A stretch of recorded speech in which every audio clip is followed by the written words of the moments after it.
तो south actor junior NTR की इस साल की सबसे बड़ी मूवी रिलीज हो चुकी है, जिस मूवी का नाम है देवरा पार्ट 1। और ये देवरा पार्ट 1 इनकी पुरानी मूवी आरआरआर की तरह ही बहुत ही बढ़िया मूवी है। और इसीलिए मैं आप सबसे बोलना चाहूंगा कि आप सभी इस मूवी को थिएटर्स के अंदर जरूर देखिए, क्योंकि सही मायनों में किसी भी मूवी को देखने में सबसे ज्यादा मजा थिएटर्स के अंदर ही आता है। लेकिन हाँ, अगर आप सभी किसी रीजन की वजह से इस मूवी को थिएटर्स में नहीं देख पाए हैं तो आपको फिक्र करने की कोई जरूरत नहीं है, क्योंकि आप सभी के लिए हम आज की इस वीडियो के अंदर इस मूवी की स्टोरी को एक्सप्लेन करने जा रहे हैं। यानी कि हमारी इस वीडियो को पूरा देखने के बाद ही आप सभी देवरा पार्ट 1 की पूरी स्टोरी को जान जाएंगे। सो इसीलिए आज आपसे कुछ भी मिस ना हो उसके लिए आप सब इस वीडियो को पूरा एंड तक जरूर देखना। एंड अगर आप में से कोई भी हमारे चैनल को पहली बार देख रहा है तो वो जल्दी से हमारे चैनल को सब्सक्राइब कर लेना। बाकी सब्सक्राइब बटन के बगल के बेल आइकन को भी ऑल पर सेट कर लेना, ताकि जैसे हमारे चैनल की कोई भी लेटेस्ट वीडियो अपलोड हो वैसे आप उस वीडियो को सबसे पहले देख सकें। और हाँ, अगर आप सबको वीडियो पसंद आती है तो आप सब इस वीडियो को लाइक जरूर करना एंड आप सभी कमेंट्स के अंदर देवरा जरूर लिखना, ताकि हमें भी ये पता चल सके कि आप सबको मूवी की स्टोरी और हमारी ये वीडियो बहुत पसंद आई है। तो चलिए अब इसी बात पे हम जल्दी से वीडियो को स्टार्ट करते हैं एंड देवरा पार्ट 1 की स्टोरी को जानते हैं।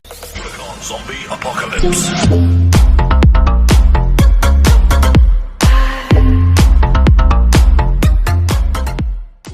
तो देवरा मूवी की स्टार्टिंग होती है मुंबई शहर से, जहाँ पर हम ये देखते हैं कि मुंबई शहर के पुलिस हेडक्वार्टर्स के अंदर एक मीटिंग चल रही होती है। इस पुलिस मीटिंग के अंदर एक मिनिस्टर सारे आईपीएस ऑफिसर्स के साथ मीटिंग कर रहा होता है और यहाँ पर ये मिनिस्टर सारे आईपीएस को ये बताता है कि हमारी कंट्री के अंदर दो बहुत बड़े टेररिस्ट हो चुके हैं और इन दोनों का नाम है दया और यति। और ये दोनों टेररिस्ट यानी कि दया और यति एक दूसरे के भाई हैं, जिनमें से दया बाहर रहता है और यति इंडिया के अंदर से ऑपरेट करता है। लेकिन इन्हीं दोनों को लेकर अभी हाल ही में ये इंटेलिजेंस मिली है कि इन दोनों को अभी हाल ही में अरब कंट्रीज से बहुत सारी फंडिंग मिली है। एंड इसीलिए हमारे देश की इंटेलिजेंस ये कहती है कि ये दोनों आतंकवादी हमारे देश के अंदर इलीगल तरीके से बहुत सारे बम, मिसाइल्स, गन्स, बुलेट्स और ड्रग्स लेकर आने वाले हैं। हालांकि ये लोग ये सारा सामान इलीगली काफी टाइम से ला रहे हैं, लेकिन अब हमें ये खबर मिली है कि अब ये दोनों आतंकवादी ये सारा इलीगल सामान बहुत सारी मात्रा में लेकर आने वाले हैं। और फिर इसके लिए वो मिनिस्टर सारे आईपीएस ऑफिसर से कहता है कि हमें कुछ भी करके उन्हें रोकना ही होगा। अब इसके बाद ही इसी मीटिंग के अंदर ये फैसला किया जाता है कि पुलिस डिपार्टमेंट को जल्दी से जल्दी ये पता करना होगा कि आखिरकार ये सारा का सारा इलीगल कंसाइनमेंट इंडिया के अंदर आ कैसे रहा है। एंड फिर इसी चीज को देखने के लिए पूरा पुलिस डिपार्टमेंट मिलकर एक आईपीएस ऑफिसर को ये पूरा केस देते हैं। और वैसे इस ऑफिसर का हमें नाम तो नहीं बताया गया है, लेकिन ये ऑफिसर है साउथ एक्टर अजय। केस मिलने के बाद ही एक्टर अजय यानी कि आईपीएस ऑफिसर जल्दी से अपने ऑफिसर्स की टीम बनाता है एंड फिर वो जल्दी से अपने केस के ऊपर इन्वेस्टिगेशन स्टार्ट कर देता है। इन्वेस्टिगेशन के अंदर आईपीएस ऑफिसर को यति का एक आदमी मिलता है एंड फिर जब वो लोग उसे पकड़कर उसे टॉर्चर करते हैं तब वो आईपीएस ऑफिसर अजय के सामने इस बात को रिवील करता है कि वो आतंकवादी दया और यति के लिए काम करता है, लेकिन उसने 3 महीने से उन्हें देखा नहीं है। लेकिन यहीं पर ही आईपीएस अजय उससे पूछता है कि आखिरकार वो लोग इन सारे इलीगल सामान को इंडिया के अंदर लेकर कैसे आते हैं, क्योंकि जाहिर है जब भी वो लोग शिप से इंडिया के अंदर इस सामान को लाने की कोशिश करेंगे तब इंडिया के कोस्टल एरियाज पर और पोर्ट्स के ऊपर कोस्टल गार्ड्स उन्हें घेर लेंगे और उनकी चेकिंग से वो लोग बच नहीं पाएंगे। पर ये सुनकर यति का जो आदमी होता है वो आईपीएस अजय को ये बताता है कि असल में उनका जो भी इलीगल सामान इंडिया के अंदर आता है उसे वो लोग शिप से तभी उतार लेते हैं जब शिप पानी के अंदर होता है, और इसीलिए जब शिप पोर्ट तक पहुंचता है तब कोस्टल गार्ड ऑफिसर्स को उसमें कुछ भी नहीं मिलता है। लेकिन आईपीएस अजय इस बात को सुनकर बहुत ज्यादा शॉक हो जाता है, क्योंकि एज ऑफ कोर्स बड़े बड़े शिप के कंटेनर्स को पानी के बीच में उतारना बहुत ही मुश्किल काम है। पर यह सुनकर यति का आदमी आईपीएस अजय को बताता है कि एक्चुअल में उनके सारे इलीगल कंसाइनमेंट वाले जो शिप है वो मुंबई से काफी दूर रत्नागिरी के पास आते हैं, और ये जो रत्नागिरी जगह है वो आंध्र प्रदेश और तमिलनाडु के कोस्टल एरियाज के पास है। लेकिन जब वहाँ के पोर्ट्स के पास हमारे शिप पहुंचने वाले होते हैं तब पोर्ट तक पहुंचने के कुछ टाइम पहले उनमें से हम सामान निकाल लेते हैं, और हमारे इन्हीं सारे इलीगल सामानों को निकालने में रत्नागिरी के आसपास के गाँव वाले हमारी हेल्प करते हैं। अब ये सारी बात जानने के बाद ही आईपीएस अजय अपनी टीम के साथ सीधा रत्नागिरी जाता है एंड वहाँ जाकर इन्वेस्टिगेशन करके उसे पता लगता है कि यहाँ पर बेसिकली जितने भी इलीगल कंसाइनमेंट उतारे जाते हैं उन सभी को उतरवाने में और लोकल पुलिस से बचाने में वहाँ का जो डीएसपी है वो उनकी मदद करता है। और वो इसीलिए क्योंकि वहाँ का डीएसपी बहुत ज्यादा करप्ट है, और उस डीएसपी का नाम होता है डीएसपी तुलसी, जो कि एक्चुअल में साउथ एक्टर अभिमन्यु सिंह है। ये पता लगते ही टीम सीधा डीएसपी के पास जाती है और फिर डीएसपी से इन्वेस्टिगेट करके उन्हें पता लगता है कि पानी के अंदर इलीगल कंसाइनमेंट को उतारने का सारा काम गाँव के लोग करते हैं, और उन सभी का जो लीडर है उसका नाम है भैरवा। और दोस्तों ये भैरवा और कोई नहीं बल्कि एक्टर सैफ अली खान है, जिन्हें मूवी के अंदर काफी जगह भैरवा और काफी जगह भैरा भी कहा गया है, लेकिन हम इन्हें पूरी स्टोरी के अंदर भैरा ही कहेंगे। अब ये सब पता लगने के बाद ही आईपीएस अजय अपनी टीम के साथ सीधा भैरा के पास जाता है एंड वो उसे एक पुलिस की तरह नहीं बल्कि एक स्मगलर की तरह मिलता है, और वो भैरा से एक डील करते हुए उससे कहता है कि उसे भी शिप से अपना इलीगल सामान उतरवाना है, और इसीलिए वो ये चाहता है कि भैरा उसका काम करे, जिसके बदले में वो भैरा को बहुत सारे पैसे देगा। लेकिन यहाँ पर हम ये देखते हैं कि जैसी भैरा ऐसा सुनता है वैसी वो इस काम को करने से मना कर देता है एंड भैरा और उसके आदमी आईपीएस अजय से कहते हैं कि असल में उन्होंने सारा काम छोड़ दिया है। पर ये सुनकर आईपीएस अजय उन पर चिल्लाने लगता है और वो उनसे कहता है कि उसे उसका काम करना ही होगा। पर फिर ये सुनकर भैरा उन सबको बहुत मारता है और उन सबको पीट पीट के वहाँ से भगा देता है। पिटने के बाद ही आईपीएस अजय अपनी टीम को लेकर गाँव के बाहर आ जाता है। और जब वो गांव के बाहर एक समुद्री किनारे के पास आता है तब उसे वहाँ पर एक बूढ़ा आदमी मिलता है। इस बूढ़े आदमी का नाम होता है सिंगप्पा, जो कि होते हैं एक्टर प्रकाश राज। और इसीलिए जब यहाँ पर आईपीएस अजय सिंगप्पा से मिलता है तब वो उससे भैरा और उसके गाँव के बारे में पूछता है। एंड वो सिंगप्पा से पूछता है कि आखिर वो कौन सी वजह है जिस वजह से भैरा और उसके लोगों ने अब ये काम छोड़ दिया है। ये सुनकर सिंगप्पा आईपीएस अजय से कहता है कि इसके पीछे एक बहुत बड़ी कहानी है, लेकिन इस कहानी को सुनने से पहले तुम्हें हमारे इतिहास जानना होगा। अब ये बोलकर सिंगप्पा अपनी कहानी सुनाना स्टार्ट करता है। सिंगप्पा बताता है कि आज से बहुत साल पहले यहाँ पर एक राज्य हुआ करता था और उस राज्य के जो सैनिक थे वो बहुत ही ज्यादा निडर, ताकतवर और बहादुर थे। एंड इसीलिए उन जैसे योद्धा आसपास कहीं भी नहीं थे। और इसीलिए इस राज्य के ऊपर अब तक जितने भी हमले हुए उन सभी हमलों में उन सारे योद्धाओं ने राज्य को बचा कर रखा। लेकिन इतने सारे युद्ध लड़ने की वजह से राज्य को काफी नुकसान हुआ और फिर इसीलिए जब आखिर में अंग्रेज यहाँ पर आए तब इस राज्य के योद्धाओं ने उन अंग्रेजों को तो भगा दिया, पर इतना सब होने की वजह से राज्य का शासन बिगड़ गया और यहाँ का राज्य और पूरा राजपाट समाप्त हो गया। और फिर इसीलिए ये सब होने के बाद ही वो सारे योद्धा जो कि इस राज्य की हिफाजत करते थे उन सभी ने अपने परिवारों को लेकर यहाँ पर गाँव बसाना शुरू कर दिया। उन सभी वीर योद्धाओं ने मिलकर यहाँ पर 4 गाँव बसाए और उन चारों गाँव के अंदर एक ऐसा योद्धा होता था जो कि पूरे गाँव को लीड करता था, यानी कि एक योद्धा पूरे गाँव का लीडर होता था। लेकिन अब क्योंकि राजपाट खत्म हो चुका था और यहाँ के लोगों के पास कमाने का कोई भी जरिया नहीं था, इसीलिए यहाँ के लोगों ने पानी में उतरकर मछली पकड़ना शुरू किया और उन्हीं सब चीजों से अपनी जिंदगी चलाई। पर इन सब के बाद भी हालात बिगड़ते ही चले गए और पीढ़ी दर पीढ़ी हमारे चारों गाँव और ज्यादा गरीब होते चले गए। लेकिन फिर एक दिन हमारे चारों गाँव का समय बदला और ये हुआ आज से ठीक 12 साल पहले। सिंगप्पा बताता है कि आज से 12 साल पहले हमारे गाँव में 2 आदमी आए जिनके नाम थे मुरुगा और डीएसपी तुलसी। और वैसे मैं आपको बता दूं कि इनमें से डीएसपी तुलसी अभिमन्यु सिंह थे और जो मुरुगा है वो है एक्टर मुरली शर्मा। सिंगप्पा बताता है कि आज से जब 12 साल पहले मुरुगा और डीएसपी तुलसी उनके गाँव में आए तो उन्होंने हमारे गाँव के लोगों को काम दिया। असल में हमारे चारों गाँव के जो लोग हैं वो बहुत ही ज्यादा ताकतवर और बहादुर हैं और इसीलिए हमारे गाँव के लोग वो काम कर सकते हैं जो कि दूसरे लोग नहीं कर सकते हैं। और मुरुगा और डीएसपी तुलसी ने इसी बात का फायदा उठाया। असल में मुरुगा इलीगल काम करने वाले लोगों के साथ मिला हुआ है, इसीलिए वो विदेशों से बहुत सारे बम, मिसाइल, बंदूक और खतरनाक चीजों को शिप में डालकर हमारे देश में इलीगल तरीके से लाता है। लेकिन अब क्योंकि पोर्ट्स पर कोस्टल गार्ड के द्वारा उसे पकड़े जाने का खतरा रहता है, इसीलिए उसने हमारे लोगों को ये ऑफर दिया कि हमारे लोग उसके सारे सामान को पोर्ट्स पर पहुंचने से पहले उतार दें। और इस काम के बदले उसने हमारे लोगों को काफी पैसा ऑफर किया और इसीलिए हमारे लोगों ने ये काम करना शुरू कर दिया। अब इसके बाद ही सिंगप्पा आईपीएस अजय को देवरा की कहानी बताना स्टार्ट करता है और वो कहानी बताते हुए उन सबसे ये कहता है कि आज से 12 साल पहले जब ये सिलसिला शुरू हुआ तब मेरे गाँव का लीडर देवरा था और देवरा के अलावा बाकी तीनों गाँव के जो लीडर्स हैं वो है भैरा,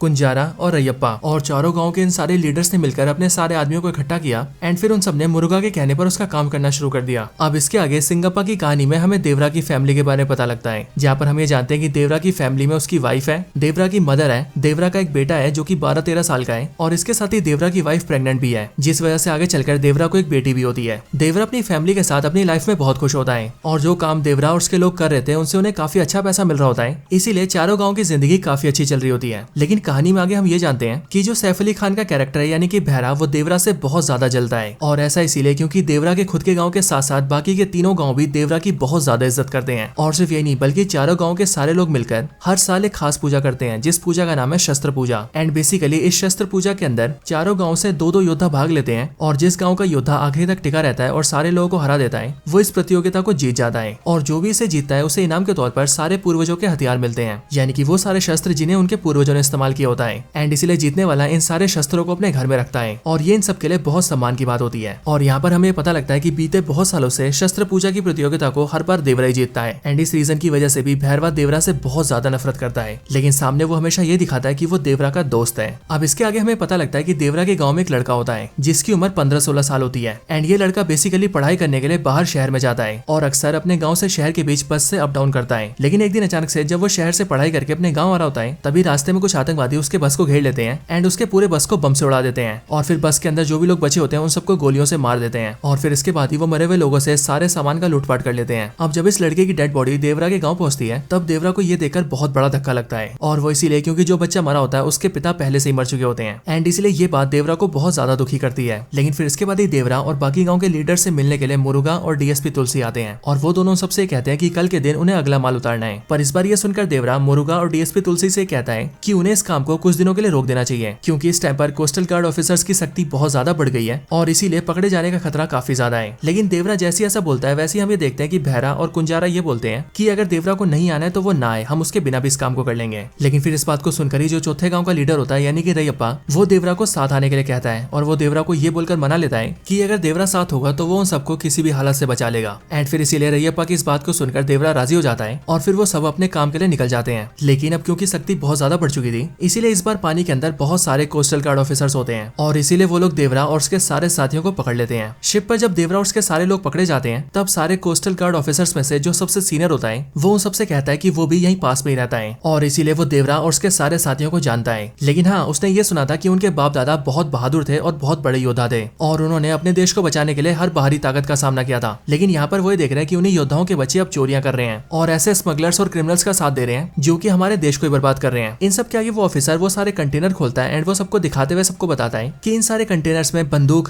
बम, हथियार, गोले एंड इस तरह की सारी खतरनाक चीजें हैं और ये सारी चीजें जब इलीगली स्मगलर्स और क्रिमिनल्स के हाथ जाती हैं तब वो सब इन सब से हमारे लोगों को मारते हैं। अब जब देवरा उस ऑफिसर की सारी बातें सुनता है तब वो ये समझ जाता है कि वो ऑफिसर बिल्कुल सही कह रहा है और इसी टाइम पर वो अपने गांव के लड़के की मौत को भी याद करता है क्योंकि उस लड़के की मौत भी इन सारे हथियारों के हमारे देश में आने की वजह से हुई थी। और फिर इसीलिए यहीं पर ही देवरा अपने मन में डिसाइड करता है कि अब से वो ये सारा काम छोड़ देगा। लेकिन इस टाइम पर ही देवरा ये देखता है कि भैरा, कुंजारा, रैयप्पा और उसके बाकी सारे लोग अचानक से सारे कोस्टल गार्ड ऑफिसर्स के ऊपर हमला कर देते हैं एंड उन्हें मारने लगते हैं। लेकिन फिर ये देखकर देवरा अपने लोगों के खिलाफ हो जाता है और वो उन सबको ऐसा करने से रोक देता है एंड फिर वो अपने सारे लोगों को चलने के लिए कहता है। जिसके बाद ही वो लोग उन सारे कंटेनर को अपनी बोट्स पर डालते हैं और वहां से निकलने लगते हैं। लेकिन जाने से पहले भैरवा उन सारे कोस्टल गार्ड ऑफिसर से वादा करता है कि आज के बाद से वो ऐसा कोई काम नहीं करेगा और रही बात उसके गांव के लोगों की तो वो उन्हें भी ऐसा कुछ नहीं करने देगा। और फिर ये बोलने के बाद ही भैरवा अपने सारे लोगों के साथ अपने गाँव आ जाता है। जब वो लोग गाँव पहुंचते हैं तब मुरुगा और डीएसपी तुलसी वहाँ पर आते हैं एंड वो लोग देवरा से अपना सामान मांगते हैं। लेकिन देवरा उनके सामने उनके सारे सामान को डिस्ट्रॉय कर देता है एंड वो उन सबसे कहता है कि आज से वो लोग उसका कोई काम नहीं करेंगे। और इसके साथ ही देवरा चारों गाँव में ऐलान करता है कि आज के बाद से सिर्फ वही नहीं बल्कि चारों गाँव में से कोई भी आदमी उनका साथ नहीं देगा और वो मुरुगा के कहने पर किसी भी इलीगल सामान को जहाज पे से नहीं उतरवाएगा। देवरा जैसी ऐलान करता है वैसे ही देवरा का गांव और रैयप्पा का गांव उसे सपोर्ट करते हैं। लेकिन हम ये देखते हैं कि भैरा और कुंजारा के गांव वाले उसका विरोध करते हैं और कुछ लोग देवरा से लड़ने भी आते हैं। लेकिन देवरा उन सबको धूल चटा देता है और अपने हथियार से उन सबकी पीठ पर एक्स बना देता है और सब लोगों से कहता है कि अगर आगे से भी किसी ने कुछ करने की कोशिश की तो उसका भी वो यही हाल करेगा। हालांकि देवरा की ऐसा अनाउंस करने के बाद भी गाँव के बहुत सारे लोग होते हैं जो की इलीगल काम को जारी रखते हैं। लेकिन जितनी बार भी वो लोग ये सब करने जाते हैं उतनी बार ही देवरा उन सबको पकड़ के पेलता है और उन सबके पीठ पे एक्स का निशान बनाता है ताकि बाकियों को भी ये संदेश मिल सके कि देवरा से कोई नहीं बच सकता है। और फिर इसके बाद ही हम ये देखते हैं कि चारों गांव मिलकर फिर से फिशिंग करने लगते हैं और मछलियां पकड़कर अपनी जिंदगी चलाने लगते हैं। बट ये सब भैरा को बहुत ज्यादा बुरा लगता है और इसीलिए वो किसी भी तरह से देवरा को रास्ते से हटाने की कोशिश करता है एंड फिर इसके लिए वो अपने और कुंजारा के गाँव के साथ मिलकर ये प्लान बनाता है कि उन दोनों गाँव के लोग मिलकर देवरा को मार देंगे। अब कुछ दिन बाद ही हम ये देखते हैं कि जो रैयप्पा होता है यानी कि चौथे गाँव का लीडर, उसके गाँव में उसकी बहन की शादी होती है जिसमें सबके साथ साथ देवरा भी आता है। और इसीलिए रैयप्पा की बहन की शादी के अंदर भैरा और कुंजारा मिलकर देवरा को बहुत सारी शराब पिला देते हैं जिस वजह से देवरा अपना होश नहीं संभाल पाता है। लेकिन फिर उसके कुछ टाइम बाद ही वो लोग देवरा के कानों में ये बात डाल देते हैं कि इस शादी के टाइम का फायदा उठाकर बहुत सारे ऐसे लोग हैं जो कि मुरुगा के साथ मिल गए हैं और वो उसका इलीगल सामान को उतरवाने के लिए समुद्र के पास गए हैं। अब देवरा जैसी इस बात को सुनता है वैसी वो नशे की हालत में सीधा वहां पर जाता है ताकि वो वहां पर उन सबको ऐसा करने से रोक सके। लेकिन असल में ये सारा भैरा और कुंजारा का प्लान होता है एंड इसीलिए जैसी देवरा वहां पर पहुंचता है वैसे हम ये देखते हैं कि वहां पर भैरा और कुंजारा के गाँव के बहुत सारे लोग होते हैं और उनके हाथों में बहुत बड़े बड़े हथियार होते हैं और फिर इसीलिए वो सब मिलकर देवरा पर हमला कर देते हैं और उसे जान से मारने की कोशिश करते हैं। लेकिन देवरा एक बहुत ही पावरफुल योद्धा होता है और इसीलिए वो नशे की हालत में भी उन सबको मार देता है। अगली सुबह हम ये देखते हैं कि चारों गांव के लोगों को इस बारे में पता लगता है और इसीलिए वो सब लोग वहीं पर आते हैं जहाँ पर रात को देवरा ने उन सब लोगों को मारा था। यहाँ पर आने के बाद ही सब लोग ये देखते हैं कि जिन जिन ने भी देवरा पर हमला किया था उन सबकी वहाँ पर लाशें पड़ी होती है और निशानी के तौर पर उन सबके पीठ पर एक्स बना होता है। इसके साथ ही वहीं पास के एक पत्थर पर कुछ शब्द लिखे होते हैं और जब गाँव के लोग उन्हें पढ़ते हैं तब हमें पता लगता है कि वो असल में देवरा ने लिखा है। उन शब्दों को पढ़कर हमें पता लगता है कि देवरा अब गाँव छोड़कर चला गया है और इसीलिए अब से वो दूर रहकर ही चारों गाँव की निगरानी करेगा एंड आगे से जो भी फिर से इलीगल काम करने की कोशिश करेगा देवरा उन सबको भी जान से मार देगा, बिल्कुल उसी तरह से जिस तरह से उसने इन सबको मारा है। अब हालांकि ये सब होने के बाद भी गांव के काफी सारे लोग फिर से वो इलीगल काम करने की कोशिश करते हैं। लेकिन वो लोग जितनी बार भी ऐसा करने की कोशिश करते हैं उतनी बार देवरा उन सबका वही हाल करता है जो हाल उसने पहले वाले लोगों का किया था एंड इसीलिए चारों गाँव में डर बैठ जाता है कि देवरा किसी को नहीं छोड़ेगा। इसीलिए हम ये देखते हैं कि चारों गाँव मिलकर ये सारे काम छोड़ देते हैं और वो लोग फिर से फिशिंग स्टार्ट कर देते हैं और फिर इसी तरह से 10-11 साल बीत जाते हैं जिसके बाद ही देवरा का जो बेटा होता है जिसका नाम वरा होता है वो भी जवान हो जाता है और वो भी बेसिकली अपने बाप देवरा जैसे दिखता है क्योंकि ये भी जूनियर एनटीआर होता है। लेकिन हाँ दोस्तों, यहाँ पर हमें पता लगता है कि जहाँ पर देवरा एक बहुत ही बड़ा वीर था वहीं पर ही देवरा का बेटा वरा डरपोक होता है और इसीलिए वो किसी से भी लड़ाई झगड़ा नहीं करता है। लेकिन इसी टाइम पर हम भैरा को भी देखते हैं जिसके मन में देवरा को लेकर गुस्सा और ज्यादा बढ़ चुका होता है और इसीलिए उसके गाँव के जिन भी लोगों को देवरा ने मारा होता है वो उन सबके बच्चों को इकट्ठा करके एक आर्मी बनाता है एंड बचपन से उन्हें ट्रेन कर करके जवानी तक उन्हें ऐसा बना देता है कि मानो वो सारे के सारे किलिंग मशीन हो गए हो। और भैरा उन सबको ऐसे इसीलिए तैयार करता है ताकि जब भी उसे देवरा मिले तो वो उन सबके जरिए देवरा को खत्म कर दे। अब इसके आगे हम ये देखते हैं कि गांव में सब कुछ ठीक चल रहा होता है, सब लोग अपना काम कर रहे होते हैं और जब जब कोई भी लोग इलीगल काम करने की कोशिश करते हैं और समुद्र में आते हैं तब हर बार देवरा उनका वही हाल करता है जो उसने पहले वाले लोगों का किया था। लेकिन फिर एक दिन अचानक से हम ये देखते हैं कि भैरा के गाँव के कुछ लड़के देवरा की बेटी को छेड़ देते हैं,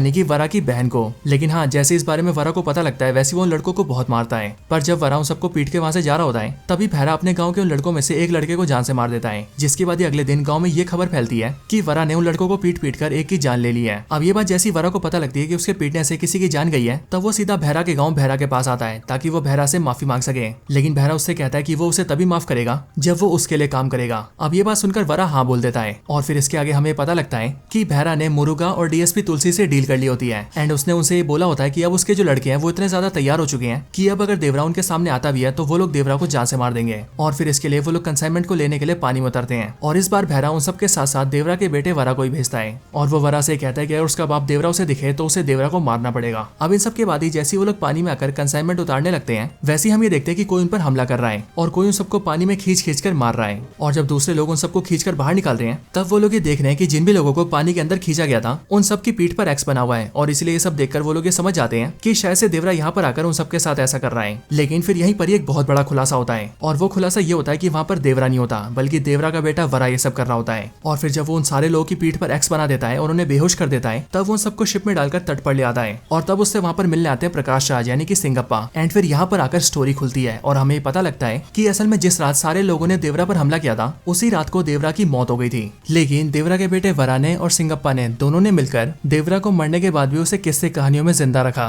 ताकि चारों गाँव के मन में जो डर है वो डर बना रहे और कोई भी गलत करने से पहले 100 बार सोचे। और सिर्फ ये नहीं बल्कि देवरा के मरने के बाद जितने भी लोगों के साथ हमें ऐसा लगा कि उन्हें देवरा ने मारा है उन सबको भी असल में वरा नहीं मारा था। लेकिन ये सारी बातें जानने के बाद ही जब हमें पता लगता है कि देवरा की मौत हो चुकी है और देवरा उसी दिन मर गया था जिस दिन उन लोगों ने देवरा पर हमला किया था तब यहाँ पर एक बहुत बड़ा सवाल उठता है और वो इसीलिए क्योंकि उस दिन देवरा से लड़ने के लिए जो भी लोग आए थे देवरा ने उन सबको मार दिया था। तो आखिरकार उन सबको मारने के बाद भी देवरा की मौत कैसे हुई और आखिरकार वो कौन था जिसने देवरा को मारा होगा। सो एंडिंग में हमें इसका भी आंसर मिलता है और हमें पता लगता है कि उस दिन जिस दिन देवरा ने उन सबको मार दिया था तब उन सब के बाद देवरा से मिलने के लिए वहाँ पर देवरा का बेटा वरा आया था और देवरा के बेटे वरा ने देवरा को चाकू मार के जान से मार दिया था। यानी कि देवरा का कातिल और कोई नहीं बल्कि देवरा का बेटा वरा है जिसने सिर्फ 13-14 साल की उम्र में अपने पिता देवरा को मार दिया था। लेकिन दोस्तों जैसे हमें इस सवाल का जवाब मिलता है वैसे ये मूवी एंड हो जाती है और अपने साथ ये सवाल छोड़ जाती है कि आखिरकार देवरा के बेटे वरा ने देवरा को क्यों मारा। लेकिन हाँ, हमें इस बात का जवाब मिलेगा देवरा पार्ट 2 के अंदर। वैसे ये बिल्कुल बाहुबली जैसा हुआ है क्योंकि बाहुबली 1 देखने के बाद सबके मन में भी यही सवाल था कि आखिरकार कटप्पा ने बाहुबली को क्यों मारा और अब बिल्कुल वैसे ही देवरा मूवी देखने के बाद भी सबके मन में यही सवाल रहेगा कि आखिरकार देवरा के बेटे वरा ने देवरा को क्यों मारा। वैसे दोस्तों आपके हिसाब से इसका आंसर क्या हो सकता है? आपके हिसाब से वरा ने देवरा को क्यों मारा होगा? अगर आप इसका आंसर गेस कर सकते हैं तो आप वो हमें कमेंट्स के अंदर जरूर बताना। बाकी इस वीडियो को यहाँ तक पूरा देखने के लिए आप सबका बहुत बहुत थैंक यू। अगर आपको वीडियो पसंद आई हो तो आप वीडियो को लाइक करिए, कमेंट्स के अंदर देवरा लिखिए और वीडियो को ज्यादा से ज्यादा शेयर करिए। बाकी मैं मिलता हूँ आपसे ऐसी किसी और बेहतरीन वीडियो में, तब तक के लिए गुड बाय।